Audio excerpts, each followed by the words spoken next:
Good morning, or good afternoon, or good evening, I guess, depending on where people are in the world. Today is Sunday, July 27th. It is 8:12 a.m. Oh, listen to that plane going over my house. My goodness, is the mic picking that up? Why are we at 12 o'clock? Let's turn that back a little.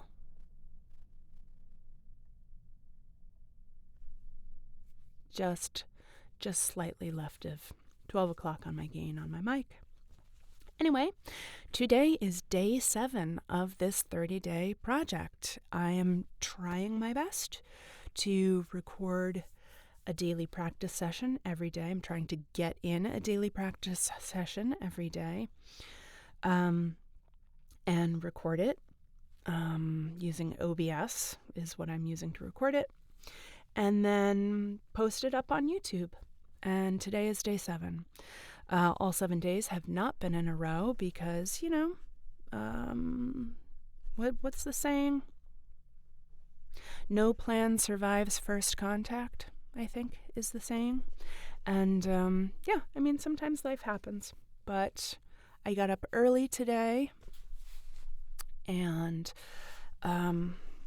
was not in a great headspace when I woke up this morning, actually.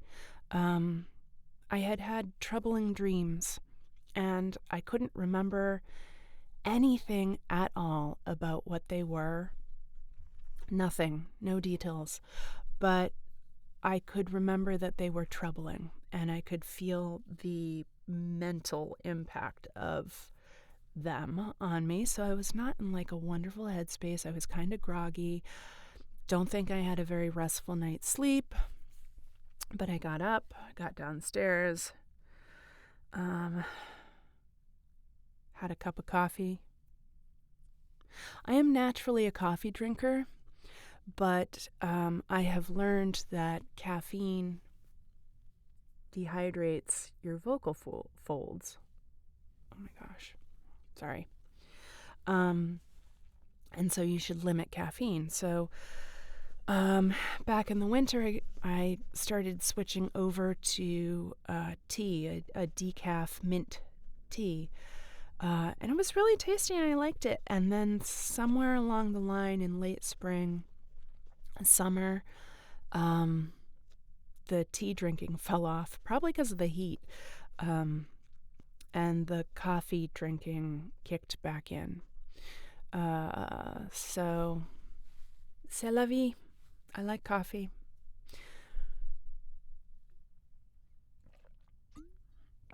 Continuing to try to hydrate. Let's see. Yeah, so I got out for a walk this morning. And when I first started out, I was tired and I was not in a good headspace, and I was like, I guess this is going to be an easy walk in terms of physicality. But then, like, being outside in the early morning, in the fresh air, in the beautiful light, in the quiet of the world that exists in early morning, like, all of that stuff did what it's supposed to do for me.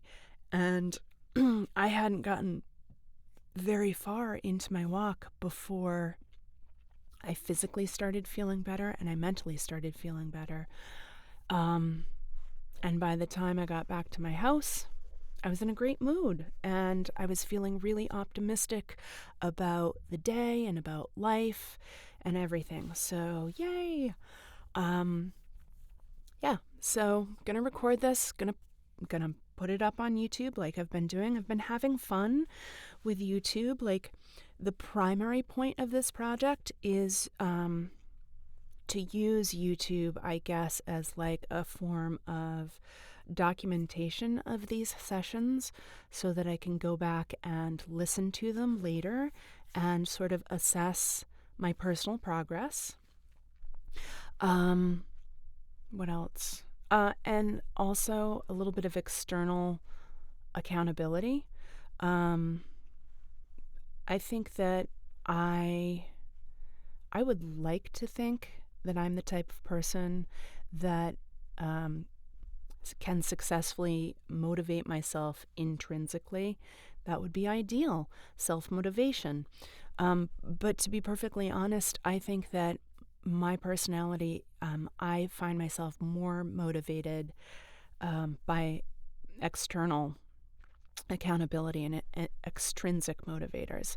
So by committing to this YouTube project and wanting to post every day's practice session on YouTube, not that I'm like pushing my YouTube channel and trying to blow it up or anything like that, but as of yesterday, there were 10 subscribers.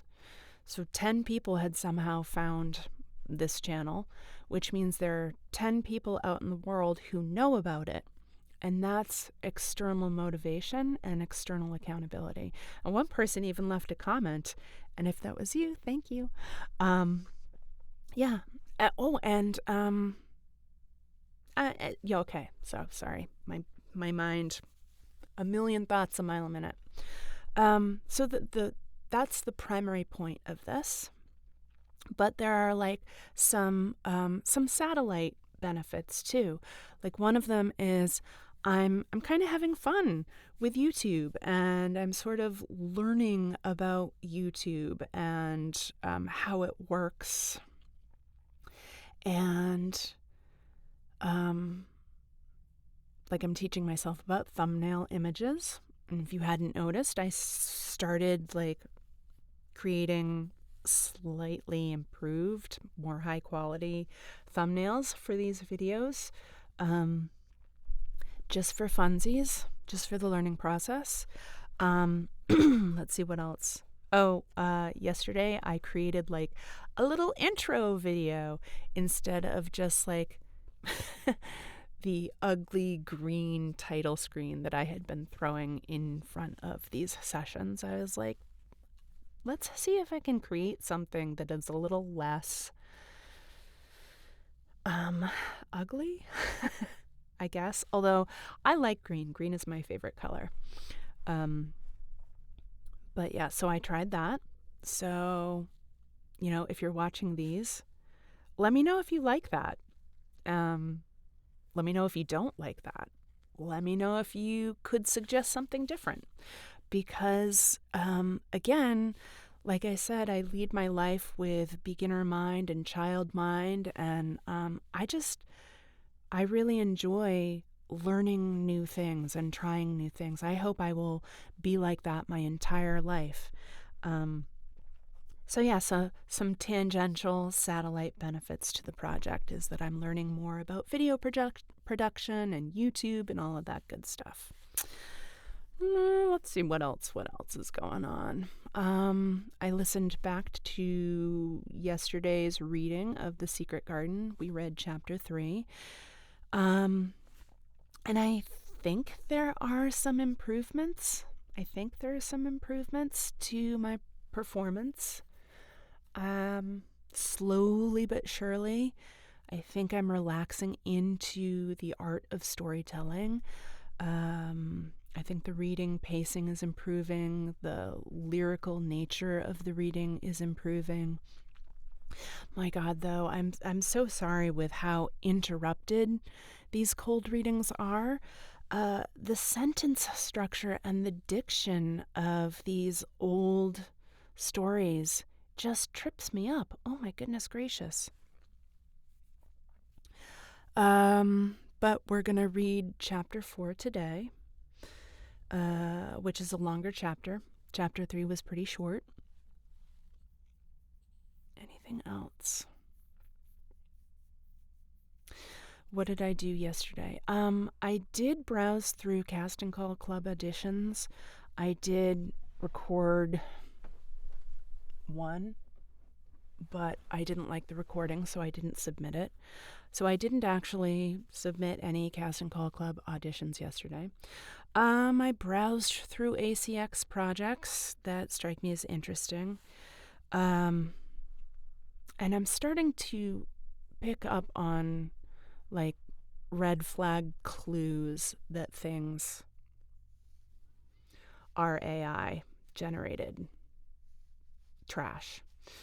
One of them being the author name that gets posted. I think it's very common that if it is like just an AI dump, then it's common for whoever created it to put it up with an author name that is first initial, one syllable last name. And they're all like really similar sounding in the first initial last name, and the title image that goes with the books all have a very similar simplistic vibe about them.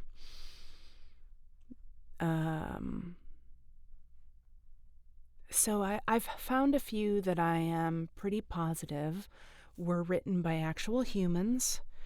And so I will work on auditioning for those. Yeah. We'll see where it goes. I got a second independent confirmation from an audiobook narrator that I know. Not confirmation, but encouragement to start auditioning. The sound quality of the booth, the blanket cave, this is not a booth, was confirmed that it's definitely good enough. Yay. So from a technical standpoint, great. And then that person also hopped over to ACX and found my samples. I think maybe they found my samples and listened to them and said, like, confirmed what I said, where like there is definitely room for growth. Obviously, they didn't say it that way. But that I'm well within the bell curve of narrative performance skills to be legitimately auditioning for projects. So I am at the top of the bell curve for my performances. Ooh, bell curve. I would like to push myself, further to the right towards the excellent end of the bell curve. But I'm getting there, one day at a time. Practice, practice, practice. All right. So having said that, if I'm looking like a little bit draggled, it's because when I got home from my walk, I took a cold shower. Whew, felt so good. And then I'm just letting my hair air dry. I try not to use the blow dryer, especially in the summer. Oh my goodness, defeats the purpose of the cold shower. Anyway,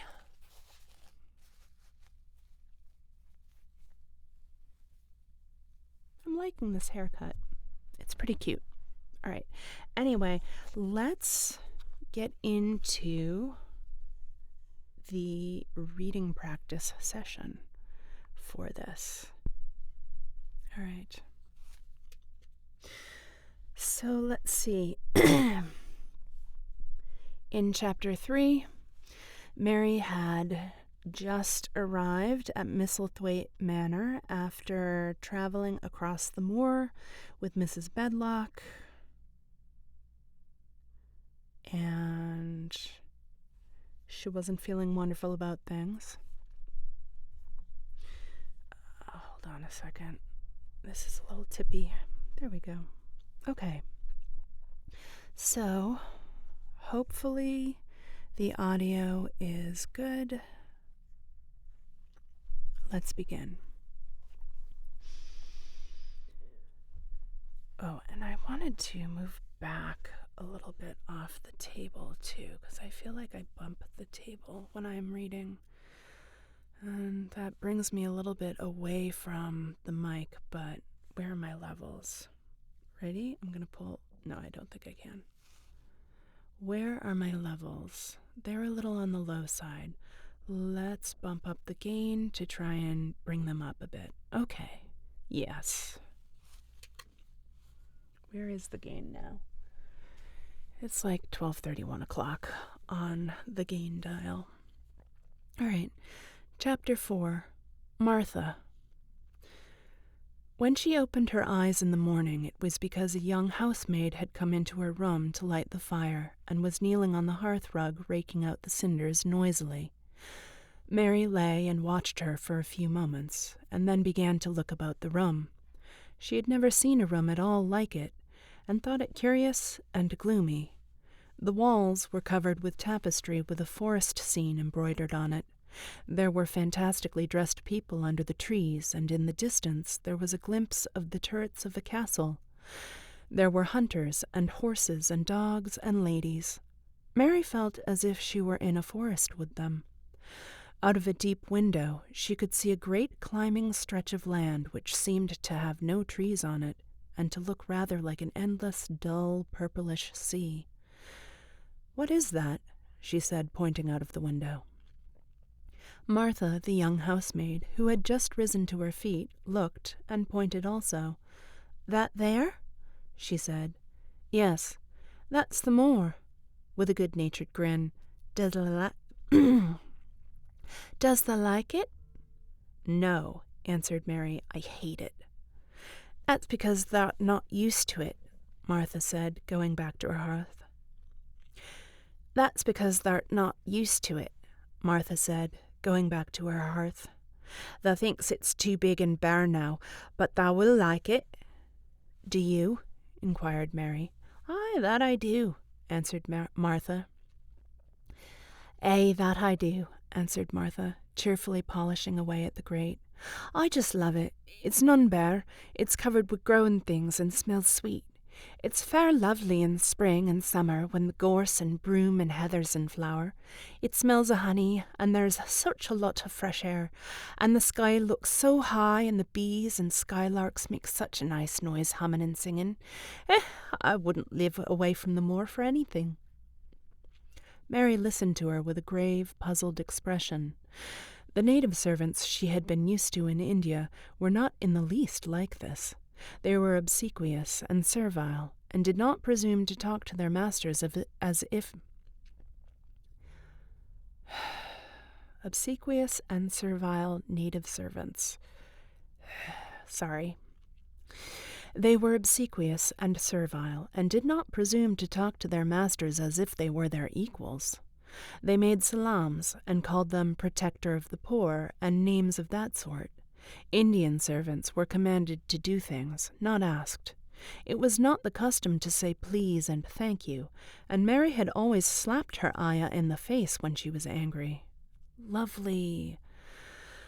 She wondered a little what this girl would do if one slapped her in the face. She was a round, rosy, good-natured-looking creature, but she had a sturdy way which made Mistress Mary wonder if she might not even slap back, if the person who slapped her was only a little girl. "You are a strange servant," she said from her pillows rather haughtily. Martha sat up on her heels with her blacking brush. What the heck is a blacking brush? Martha sat up on her heels with her blacking brush in her hand and laughed without seeming the least out of temper. "I know that," she said. "If there was a grand missus at Misselthwaite, I should never have been even one of the under housemaids." "What?" If there was a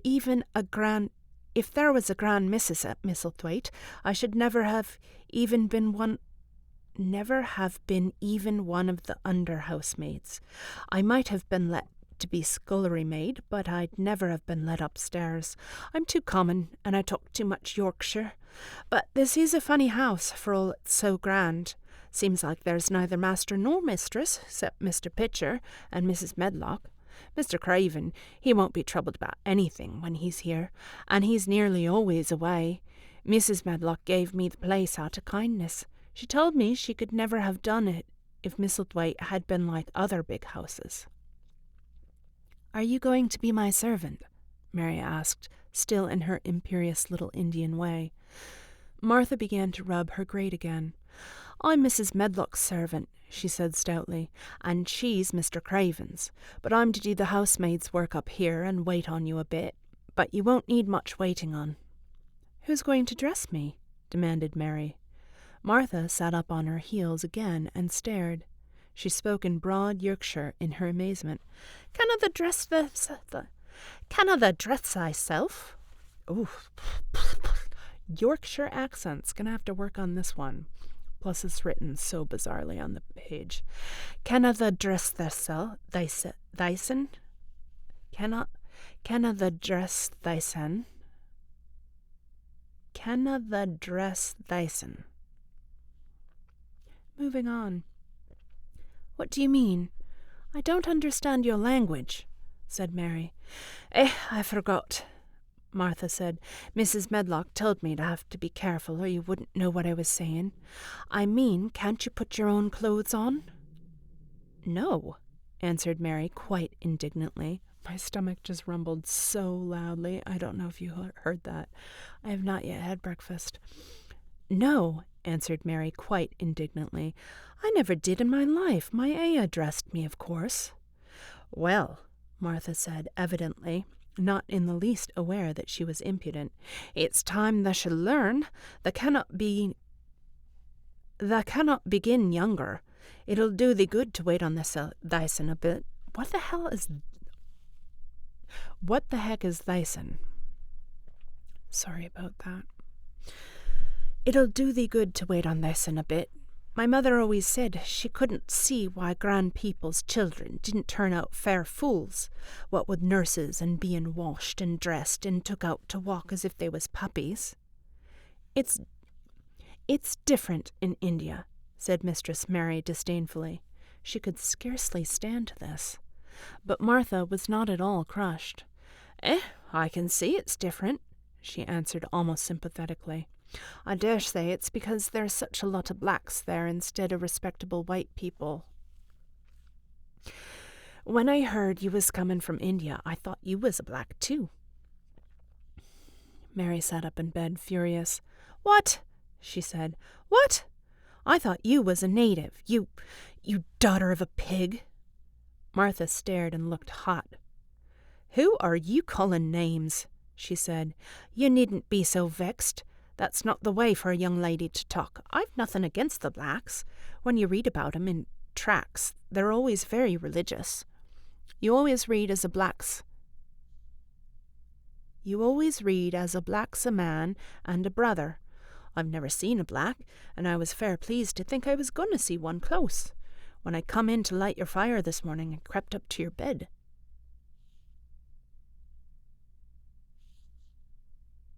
Sorry. I thought I heard a ringing, but perhaps not.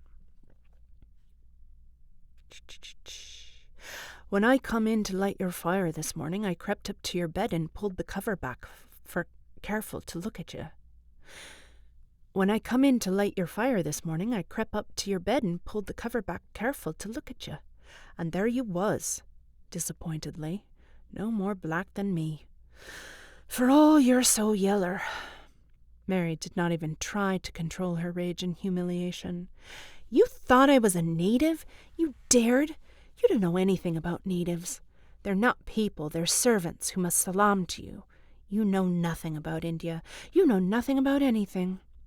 She was in such a rage and felt so helpless before the girl's simple stare, and somehow she suddenly felt so horribly lonely. I feel like I'm rushing. I'm going to slow down a little bit.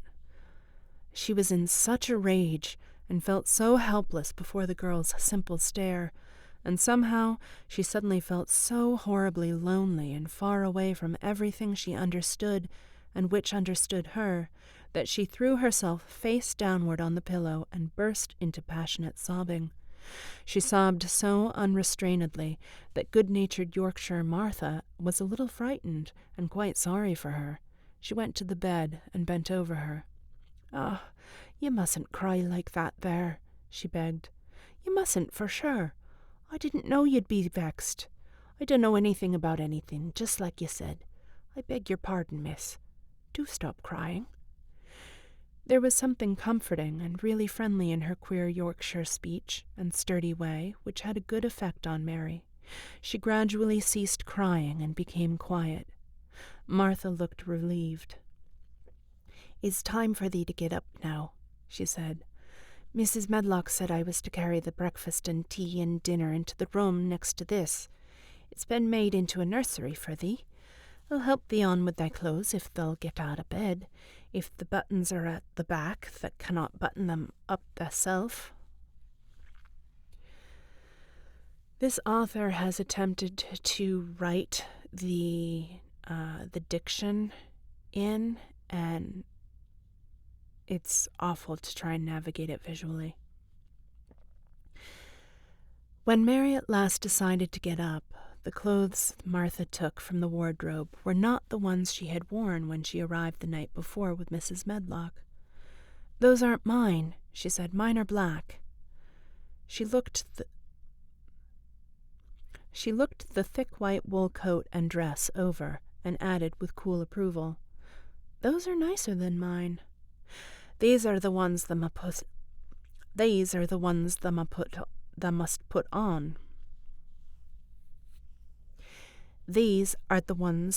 put on," Mary answered. "Mr. Craven ordered Mrs. Medlock to get 'em in London.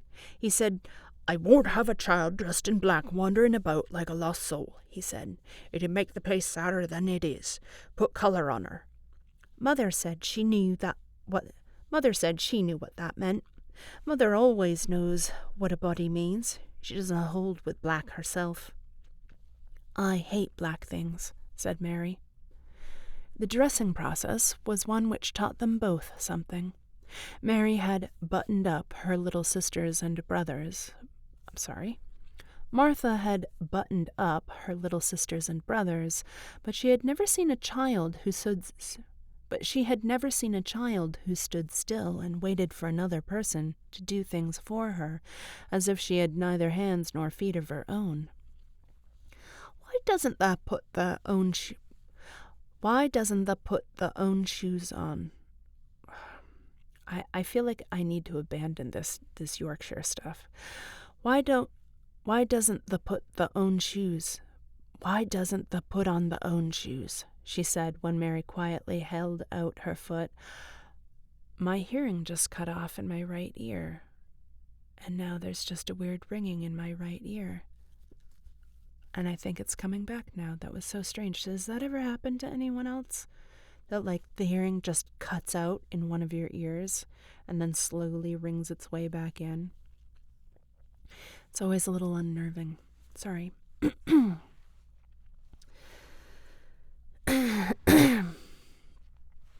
Water.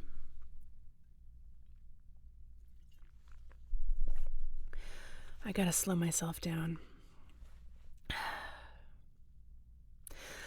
Why doesn't the put on the own shoes? She said when Mary quietly held out her foot. My Aya did it, answered Mary, staring. It was the custom.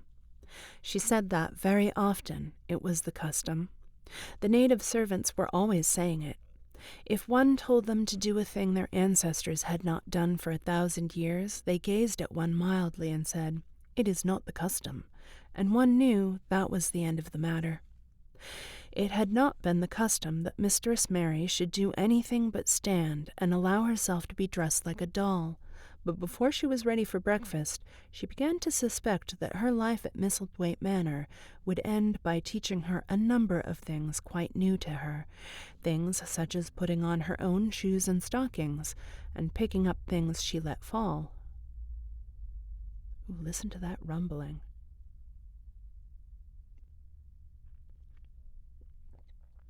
That sounds like a low rumbling engine going by the house.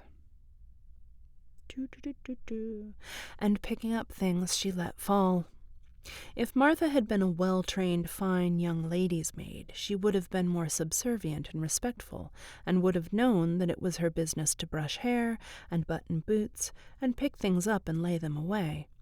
She was, however, only an untrained Yorkshire rustic who had been brought up in a moorland cottage with a swarm of little brothers and sisters who had never dreamed of doing anything but waiting on themselves and on the younger ones, who were either babies in arms or just learning to totter about and tumble over things. Oh, that's a plane going overhead, for sure. We are reading through the plane sounds. If Mary Lennox had been a child who was ready to be amused, she would perhaps have laughed at Martha's readiness to talk.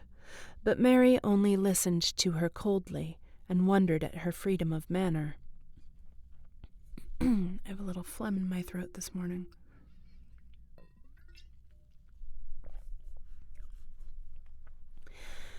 At first, she was not at all interested, but gradually, as the girl rattled on in her good-tempered, homely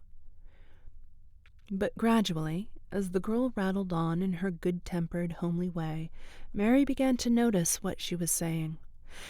You should see 'em all," she said. "There's 12 of us at my father, and my father only gets 16 shillings a week. I can tell you my mother's put to it to get porridge for 'em all. They tumble about on the moor and play there all day, and mother says the air of the moor fattens 'em. She says she believes they eat the grass, same as the wild ponies do. Our Dickon, he's 12 years old, and he's got a young pony he calls his own." "Where did he get it?" asked Mary. "He found it on the moor with its mother when it was a little one, and he began to make friends with it and give it bits of bread and pluck young grass for it, and it got to like him. So it follows him about, and it lets him get on its back. Dickon's a kind lad, and animals like him." Mary had never possessed an animal pet of her own, and had always thought she should like one. So she began to feel a slight interest in Dickon, and as she had never before been interested in anyone but herself, it was the dawning of a healthy sentiment. When she went into the room, which had been made into a nursery for her, she found that it was rather like the one she had slept in. It was not a child's room, but a grown-up person's room, with gloomy old pictures on the wall and heavy old oak chairs. A table in the center was set with a good, substantial breakfast. But she had always had a very small appetite, and she looked with something more than indifference at the first plate Martha set before her. "I don't want it," she said. "Thou doesn't want thy porridge?" Martha exclaimed incredulously. "No. Thou doesn't know how good it is. Put a bit of treacle on it, or a bit of sugar." So sorry that my accent is awful. "I don't want it," repeated Mary. "Ugh," said Martha. "I can't abide to see good victuals go to waste. If our children was at this table, they'd clean it bare in 5 minutes." "Why?" said Mary coldly. "Why?" echoed Martha. "Because they scarce ever had their stomachs full in their lives. They're as hungry as young hawks and foxes." "I don't know what it is to be hungry," said Mary, with the indifference of ignorance. Martha looked indignant. "Well, it would do thee good to try it. I can see that plain enough," she said outspokenly. "I've no patience with folks as sits and just stares at good bread and meat. My word, don't I wish Dickon and Phil and Jane and the rest of 'em had what's here under their pinafores." "Why don't you take it to them?" suggested Mary. "It's not mine," answered Martha stoutly, "and this isn't my day out. I get my day out once a month, same as the rest. Then I go home and clean up for my mother and give her a day's rest." Mary drank some tea and ate a little toast and some marmalade. "You wrap up warm and run out and play, you." "You wrap up warm and run out and play, you," said Martha. "It'll do you good and give you some stomach for your meat." Mary went to the window. There were gardens and paths and big trees, but everything looked dull and wintry. "Out? Why should I go out on a day like this?" "Well, if thou doesn't go out, thou'lt have to stay in, and what hast thou got to do?" Mary glanced about her. There was nothing to do. When Mrs. Medlock had prepared the nursery, she had not thought of amusement. Perhaps it would be better to go out and see what the gardens were like. "Who will go with me?" she inquired. Martha stared. "You'll go by yourself," she answered. "You'll have to learn to play like other children does when they haven't got sisters and brothers. Our Dickon goes off on the moor by himself and plays for hours. That's how he made friends with the pony. He's got sheep on the moor that knows him, and birds as comes and eats out of his hand. However, there's However little there's to eat, he always saves a bit of his bread to coax his pets." It was really this mention of Dickon which made Mary decide to go out, though she was not aware of it. There would be birds outside. There's a misplaced comma in this sentence, I apologize. There would be birds outside, though there would not be ponies or sheep. They would be different. They would be different from the birds in India, and it might amuse her to look at them. Martha found her coat and hat for her, and a pair of stout little boots, and she showed her way downstairs. I'm trying really hard not to get frustrated with the sentence structure of this book, but my goodness. Martha found her coat and hat for her, and a pair of stout little boots, and she showed her way downstairs. "If thou goes round that way, they'll come to the gardens," she said, pointing to a gate in a wall of shrubbery. "There's lots of flowers in summer time, but there's nothing bloomin' now." She seemed to hesitate a second before she added, "One of the gardens is locked up. No one's been in it for 10 years. "Why?" asked Mary in spite of herself. Here was another locked door added to the hundreds in the strange house. "Mr. Craven had it shut when his wife died so suddenly. He won't let no one go inside. It was her garden. He locked the door and dug a hole and buried the key. There's Mrs. Medlock's bell ringing." He locked the door and dug a hole and buried the key. "Oh, there's Mrs. Medlock's bell ringing. I must run." After she was gone, Mary turned down the walk which led to the door into the shrubbery. She could not help thinking about the garden, which no one had been in for 10 years. She wondered what it would look like, and whether there were any flowers still alive in it. Excuse me.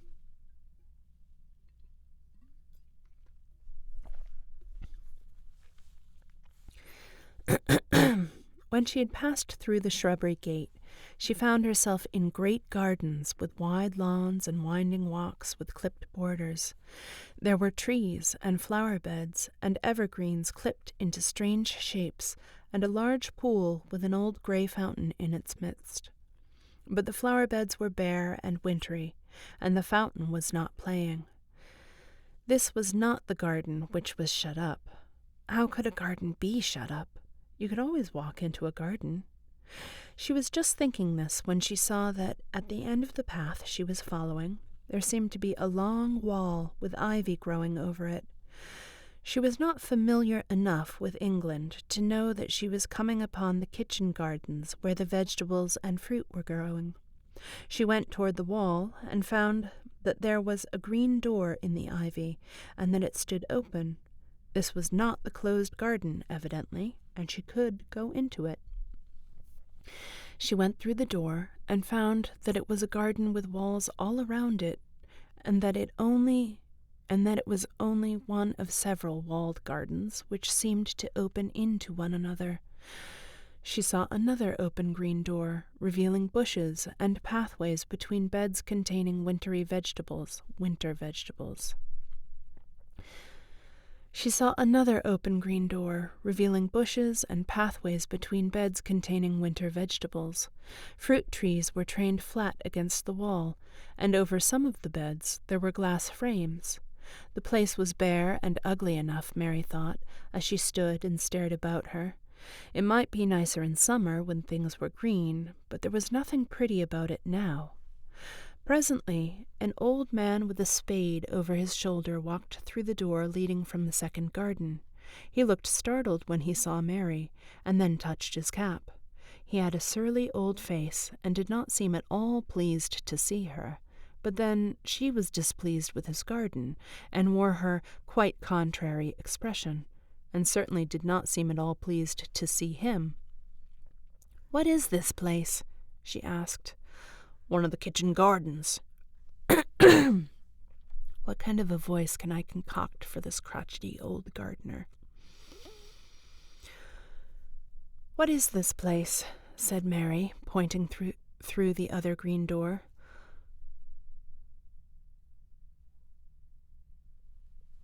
What does a gruff old gardener sound like? One of the kitchen gardens," he answered. "What is that?" said Mary, pointing through the other green doors. "Another of them," shortly. "There's another to the other side, in the wall, and there's the orchard to the other side of that." "Can I go in them?" asked Mary. "If the likes. But there's naught to see."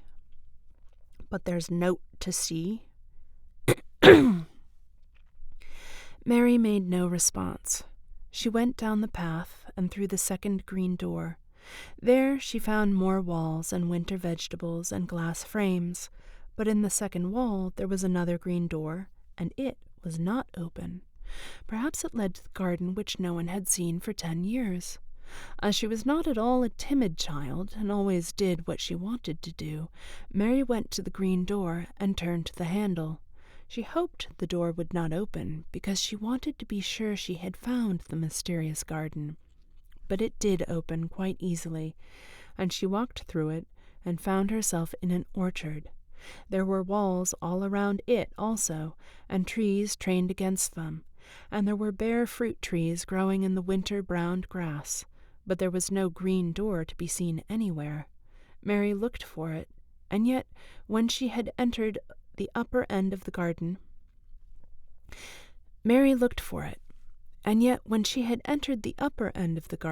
she had noticed that the wall did not seem to end with the orchard, but to extend beyond it, as if it enclosed a place at the other side.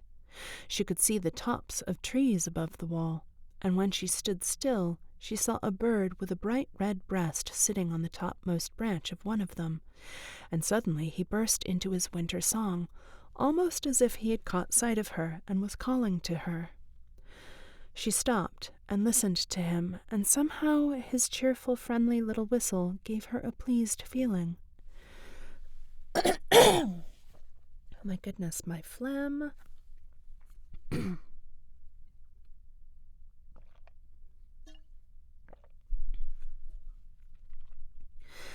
She stopped and listened to him, and somehow his cheerful, friendly little whistle gave her a pleased feeling.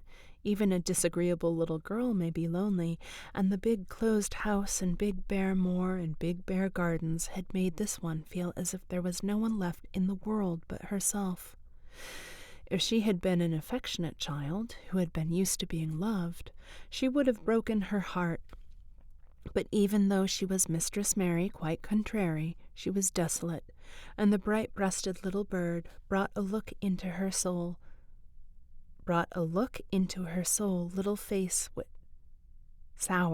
her sour little face. All right, sorry, starting over.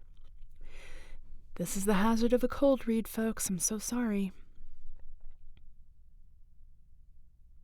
This is a long sentence. Holy moly. Taking a deep breath for it.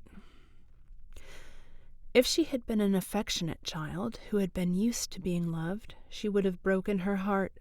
But even though she was Mistress Mary quite contrary, she was desolate, and the bright-breasted little bird brought a look into her sour little face which was almost a smile. She listened to him until he flew away. It was not like an Indian bird, and she liked him, and wondered if she should ever see him again. Perhaps he lived in the mysterious garden, and knew all about it. Perhaps it was because she had nothing whatever to do that she thought so much of the deserted garden. She was curious about it, and wanted to see what it was like. Why had Mr. Archibald Craven buried the key? If he had liked his wife so much, why did he hate her garden?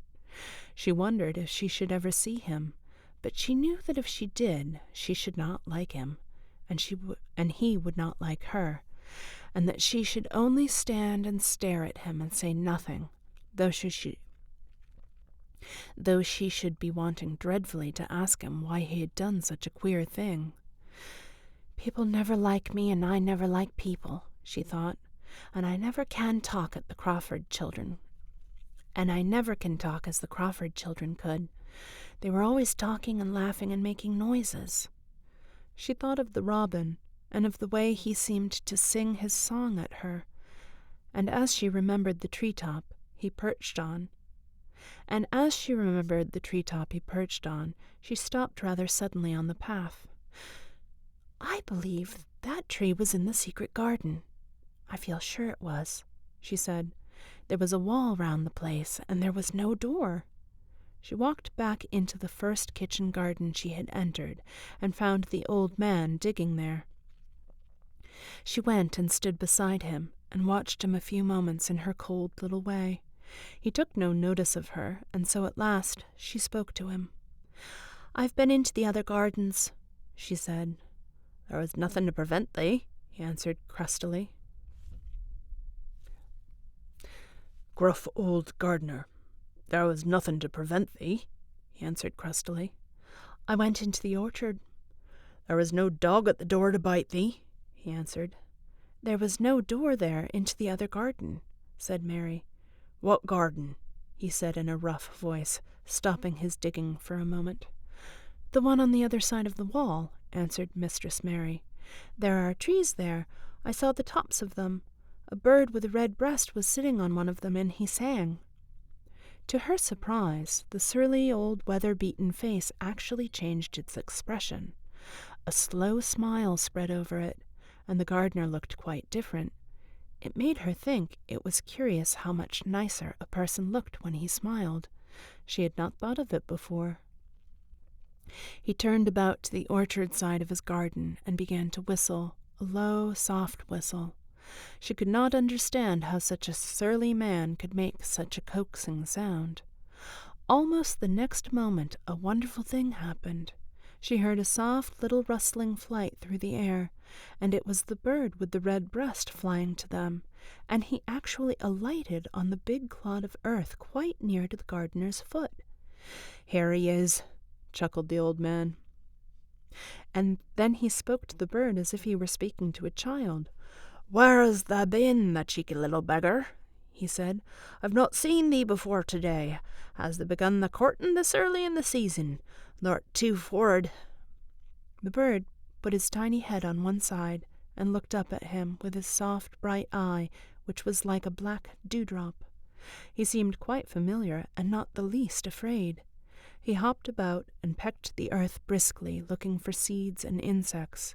It actually gave Mary a queer feeling in her heart, because he was so pretty and cheerful and seemed so like a person. He had a tiny plump body and a delicate beak and slender, delicate legs. "Will he always come when you call him?" she asked, almost in a whisper. "Aye, that he will. I've known him ever since he was a fledgling. He come out of the nest in the other garden, and when he first flew over the wall he was too weak to fly back for a few days, and we got friendly. When he went over the wall again, the rest of the brood was gone, and he was lonely, and he come back to me." What kind of a bird is he?" Mary asked. "Doesn't thou know? He's a robin redbreast, and they're the friendliest, curious birds alive. They're almost as friendly as dogs, if you know how to get on with them." "Sorry?" "They're almost as friendly as dogs, if you know how to get on with them. Watch him pecking about there and looking round at us now and again. He knows we're talking about him." It was the queerest thing in the world to see the old fellow. He looked at the plump little scarlet waistcoated bird as if he were both proud and fond of him. "He's a conceited one," he chuckled. "He likes to hear folk talk about him. And curious, bless me, there never was his like for curiosity and meddling. He's always coming to see what I'm planting. He knows all the things Mr. Craven never troubles hisself to find out. He's the head gardener, he is." The robin hopped about busily. The robin hopped about busily pecking the soil, and now and then stopped and looked at them a little. Oh my God, my stomach just growled again. I need breakfast. The robin hopped about busily pecking the soil, and now and then stopped and looked at them a little. Mary thought his black dewdrop eyes gazed at her with great curiosity. It really seemed as if he were finding out all about her. The queer feeling in her heart increased. "Where did the rest of the brood fly to?" she asked. There's no knowing. The old ones turn 'em out. The old ones turn 'em out of the nest. The old ones turn 'em out of their nest and make 'em fly, and they're scattered before you know it. This one was a knowing one, and he knew he was lonely." Mistress Mary went a step nearer to the robin and looked at him very hard. "I'm lonely," she said. She had not known before that this was one of the things which made her feel sour and cross. She seemed to find it out when the robin looked at her, and she looked at the robin.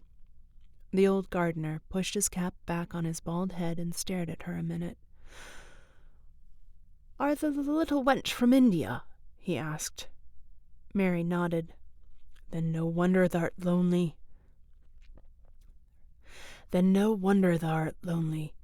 Thou'lt be lonelier before there's done." He began to dig again, driving his spade deep into the rich black soil, while the robin hopped about very busily employed. "What's your name?" Mary inquired. He stood up to answer her. "Ben Weatherstaff," he answered, and then he added with a surly chuckle, "I'm lonely myself, except when he's with me," and he jerked his thumb toward the robin. "He's the only friend I've got." "I've no friends at all," said Mary. "I never had. My Aya didn't like me, and I never played with anyone." It is a Yorkshire habit to say what you think with blunt frankness, and old Ben Weatherstaff was a Yorkshire moorman.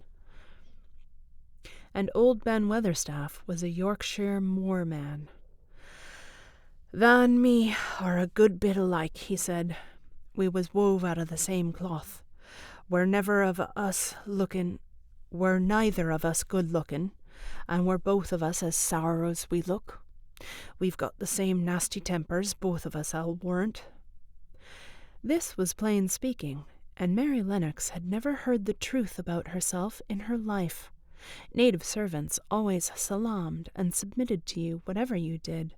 She had never thought much about her looks, but she wondered if she was as unattractive as Ben Weatherstaff, and she also wondered if she looked as sour as he had looked before the robin came. She actually began to wonder also if she was nasty-tempered. She felt uncomfortable. Suddenly, a clear, rippling little sound broke out near her, and she turned round. She was standing a few feet from a young apple tree, and the robin had flown onto one of its branches and had burst out into a scrap of song. Ben Weatherstaff laughed outright. "What did he do that for?" asked Mary. "He's made up his mind to make friends with thee," replied Ben. "Dang me if he hasn't took a fancy to thee." "To me?" said Mary, and she moved toward the little tree softly and looked up. "Would you make friends with me?" she said to the robin, just as if she was speaking to a person. "Would you?" And she did not say it either in her hard little voice or in her imperious Indian voice, but in a tone so soft and eager and coaxing that Ben Weatherstaff was as surprised as she had been when she heard him whistle. "Why," he cried out, "tha said that as nice as any human, as if tha was a real child instead of a sharp old... My God! Why," he cried out, "tha said that as nice and human as if tha was a real child instead of a sharp old woman. Tha said it almost like Dickon talks to his wild things on the moor." "Do you know Dickon?" Mary asked, turning round in rather in a hurry. "Everybody knows him. Dickon's wandering about everywhere.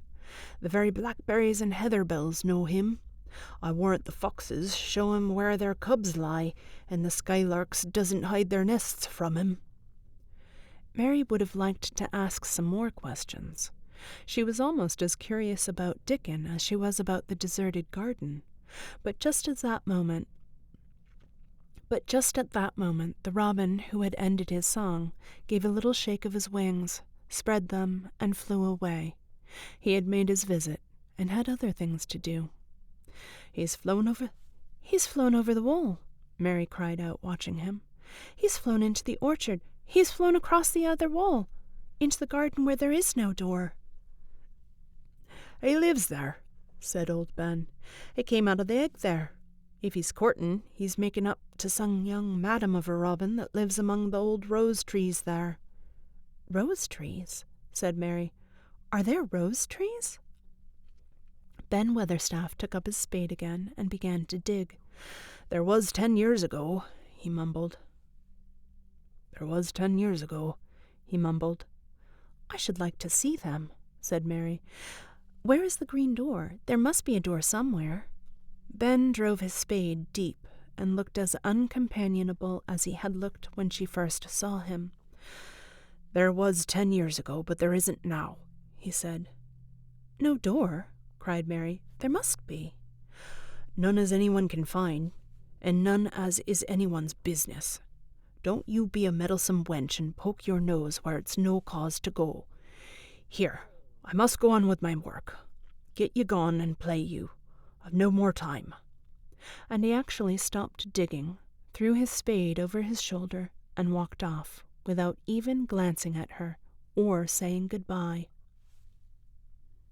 And that is the end of a very shaky read of Chapter 4 of The Secret Garden. If you are still with me listening, thank you.